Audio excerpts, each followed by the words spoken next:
Should I call the original creditor and settle? Not unless the original creditor is the one that's still listing it on your credit with a balance.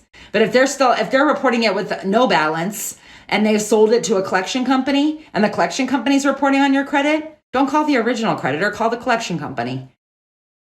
Do I take priority to clear my closed accounts or my open accounts? So you want to start with the collections or charge-offs on your credit report if you have derogatory credit that have opened. It's not about open, closed. No, it's about the dates. Dates are everything on the credit report. The dates, we miss it. How do you get rid of derogatory? Depends. So there's a couple different ways. There's basically derogatory items are going to be basically a collection, a charge-off, or a late payment on your credit. And there's a different way to handle each one. So if it's a late payment, if it's 1 30-day late that just recently happened, great timing to call and see if you can try to get a courtesy removal from the company you're making payments to.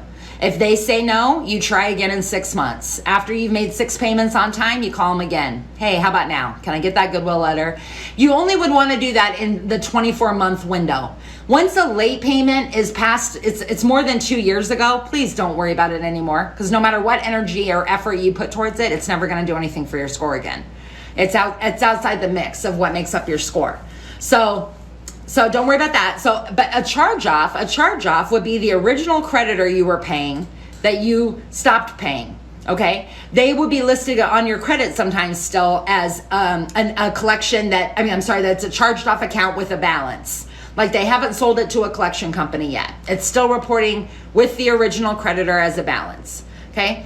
Whether whatever line you're seeing that says opened or closed or whatever, really none of that matters. If that charge off has a balance still and they have updated recently, that's really important because a lot of these charged off companies, they're not updating recently. But if they did update recently, that would be one you would try to call to stop the bleeding. Call and say, I can offer you, and then maybe throw out 30% of what you owed and see if they'll be willing to settle. They don't delete, okay? Don't even worry about it. The original creditor is not going to delete. Don't try to negotiate that. Don't stop it from you paying it because they won't delete, because they don't delete. They're not going to delete. You just want them to update the balance to 0 and show it as a paid charge-off, okay? Then the next step would be collections. If it moves to a collection, now you got a collection showing up on your credit. Maybe it's medical. Maybe it's not medical. Doesn't matter. With a FICO score, like if it's medical or non-medical, it doesn't even matter.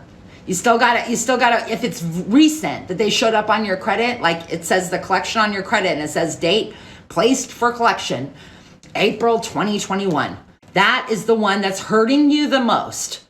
Then you'd go backwards in date from there. So if you got 8 of them on your credit report, you need to start with the one that has been placed on your report for collection most recent, and then work your way back. Look to see what date is it falling off your credit. Sometimes it shows up on year 6, like it's only got a year to show up on your credit report, but maybe it was gone for 5 years. Like you thought it was really gone. Then all of a sudden some collection company shows up on your credit. They got 7 years that they're allowed to represent the debt. So it can be sold to other collection companies, even if you disputed it and you got it deleted with TransUnion, because they do it randomly with whatever. Or you could pay a credit repair company and you got the collection deleted. That doesn't mean it's going away. That means that it could come back within the 7-year time frame of your first late on that with the original creditor. The collection companies have to go back to the original creditor's first date of delinquency. Once a medical collection's deleted, what do? You go, yay! Sorry, very literal. Once it's deleted, you just say, yay, it's gone. It's off your credit. I have enough to pay off all my credit card balances. Heck yes, go do it. No, don't pay them slowly. No. Who is that? More Mayo 1. More Mayo 1. Heck no. Would you want your credit card, if you could today, pay all those credit card balances so that the next time they report, they make it look like to all the banks and everybody out there that you could have borrowed 1,000, but you borrowed 20. Okay. Make 2 of your credit cards, pay them down just to a $20 balance and then pay the rest to 0.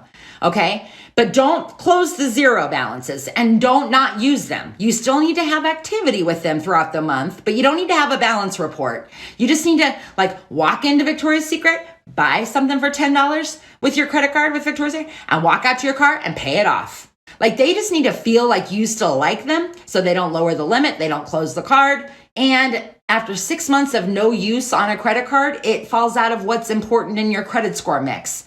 So you can revive it. You can go bring it back in the mix by pulling that card out that you paid off and you can't believe it's still open. Go buy something with $20. Wait till they report next and watch what happens, because you'll bring it back in the mix.